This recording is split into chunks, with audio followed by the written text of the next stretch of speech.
What is your purpose? The question I most often get after I deliver a speech is, how do I find my purpose? And I've come to the conclusion that this is the wrong question. You see, most of the time, this question is asking, how do I get the right order to the cards that life is dealing me, even though life keeps shuffling the deck? And this is the problem. The deck of cards can be shuffled into 80 vintillion ways. I think I said that right.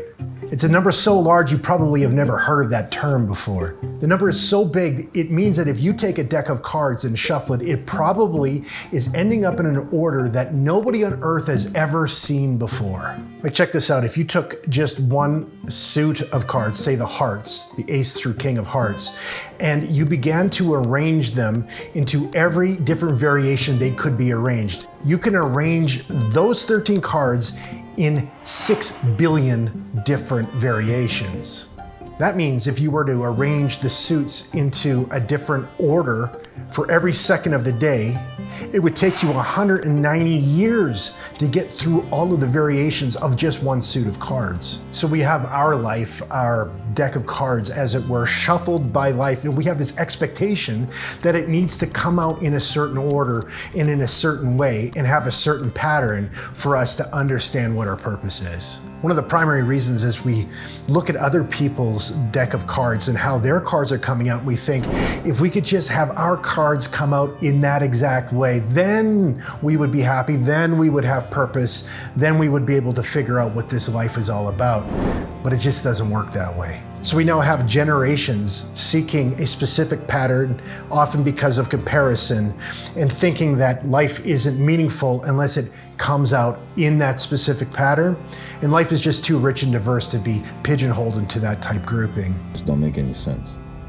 Like, it's stupid how life is. Now, I think having a spiritual purpose or an overarching purpose is a very good idea. As a Christian, I look to Matthew 22, verse 37 for instruction, where it tells me to love God with all my heart, soul, and mind, and love my neighbor as myself. That's my overarching purpose. When you get into the specifics of finding the purpose to your individual deeds or what you're going to do with your life, considering the deck of cards you've been dealt, things get a little more interesting and a little more complicated. I think we need to change the question a little bit from trying to find purpose as this external thing that gets put on top of us, but more we're looking for meaning in the life we're living. And this allows meaning to create fulfillment in life. So the first step, in my opinion, is to laugh, to wonder, to have a sense of play, to look at this as an adventure and not like this heavy burden on your shoulders. The second is to put the question, why, in its proper place.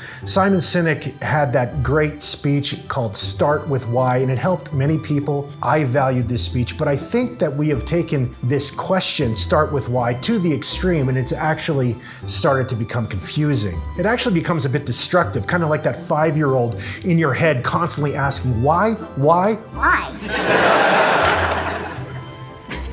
I don't know. And not letting you get anything done, not allowing you to experience life, not allowing you to just play and discover and adventure, because there always has to be the answer of why to absolutely everything. When we superimpose why onto every experience, we begin to suffer from analysis paralysis. We literally become paralyzed because we don't want to mess up. I don't think that that was Sinek's intention in talking about start with why. And so I think we need to start slightly differently. I would dare say that the phrase should be start your analysis with why, or begin to evaluate things with why. But what we actually need to start with, again, is a sense of play, a sense of adventure, a sense of dreaming. And the question is, what if? Honestly, I think we're analyzing ourselves and our lives to death. And we need to reinvigorate our lives with this sense of play and wonder and joy. Before I offer a different framework, there's another factor at play here, Maslow's hierarchy of needs. Maslow basically has suggested that your basic need for survival needs to be met before you can move up the hierarchy and begin to figure out kind of higher level purposes or meanings in life. You have to be able to survive before you can consider those other things, and I think that makes sense. Your sense of purpose is actually dependent upon which level of the hierarchy you are satisfying in that moment. If you do not have shelter and food, your purpose is to survive and get shelter and food. So if you're having difficulty understanding your purpose, I think the first step is to understand, where do you have need? Do you have basically your basic needs satisfied? If you don't, well, that's probably your first and foremost purpose in the immediate term. The question of what is my purpose is actually a search for meaning, and it's the top of Maslow's pyramid.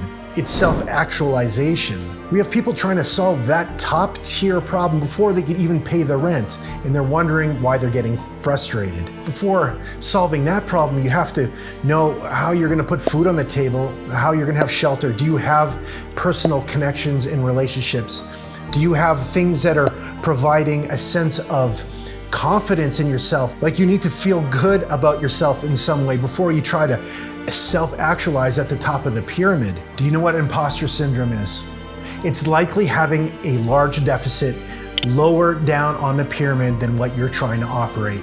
Solve that deficit first, and I'm pretty much guarantee you that that imposter syndrome, that sense, will go away because you'll have those needs met. And here's another problem we didn't have 100 years ago. Wealth. Like, now people can rely on their family or the government to provide many of their basic needs, and they don't have to actually participate in solving those lower tiered needs. And I think this can be a problem in many ways because we're not individually connected or committed to the process of providing those needs. And so it's almost like our subconscious doesn't understand that those needs are being met. Like, we have 35-year-olds returning to live in their parents' basement and wondering why they're feeling frustrated. Well, maybe it's because they're not participating in the process of providing for those needs themselves. My great-grandfather came over the ocean to North America and farmed in the harshest of environments. He removed trees with his hands and with a horse, literally ripped them out of the ground to create farmland. And his whole purpose was to create a life for him and his family. That was it, to survive and to create this life. And his life was happy and it was simple because he had meaning in the task of doing what needed to be done to provide. And I think there's a lesson there. Evaluate where we are on Maslow's hierarchy of needs and not jump ahead of the program and try to solve problems before we have satiated the level that we are at currently. Okay, let's come back to this attempt to find our creative purpose by just asking why. I think the first question needs to be, what if? We need to dream. We need to see possibilities. We need to imagine something worth pursuing. Even if we don't entirely know why yet, we need to allow ourselves to ask the question, what if this thing happened? What if I did this thing? So the first step is to imagine. We start by imagining. The second is to analyze. And this is where we ask why and when and how. We dig into the specifics to understand, is this even a viable idea? Is this a worthwhile idea? So we've imagined something, and now we have analyzed it and asked meaningful questions like why. We started with why in our analysis, and now we move to realize. When we realize, this is where we put action in place to bring what we just imagined to life. We act, we work, and we see if what we imagined is coming to life through those actions. And then we return to our imaginative stage and ask if our actions made what we imagined come to life, and if it hasn't, then we go through the cycle again. We reimagine, we reanalyze, and then we realize, and we keep going through the cycle to bring the dream, the vision to life. Imagine, analyze, realize. Hear me on this. Purpose is a process.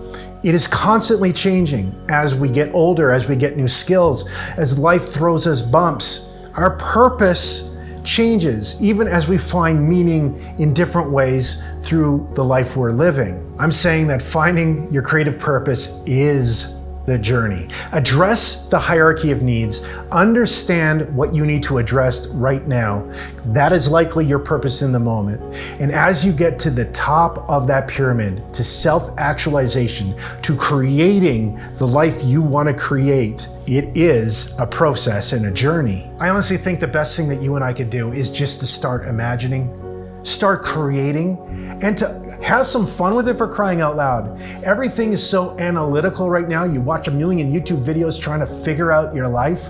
Do you feel that way? That's maybe why you're watching this video. And maybe what you need to do is just go start doing some things and seeing if you enjoy it, seeing if you find joy in the work and in the process. And that is probably going to give you more of an answer of what your purpose is and what meaning in life is than watching yet another YouTube video. Let me know if this makes sense. I want you to have the confidence to move forward in life, to find that meaning you're looking for, and to have this satisfaction of having a life well lived. And like I said, you don't need to watch a million YouTube videos. You need to start doing something. But if you are going to watch another YouTube video, maybe check this one out. I analyzed Tommy Shelby, the iconic character, and asked the question, can we learn to be more confident by observing him? It's here for you next.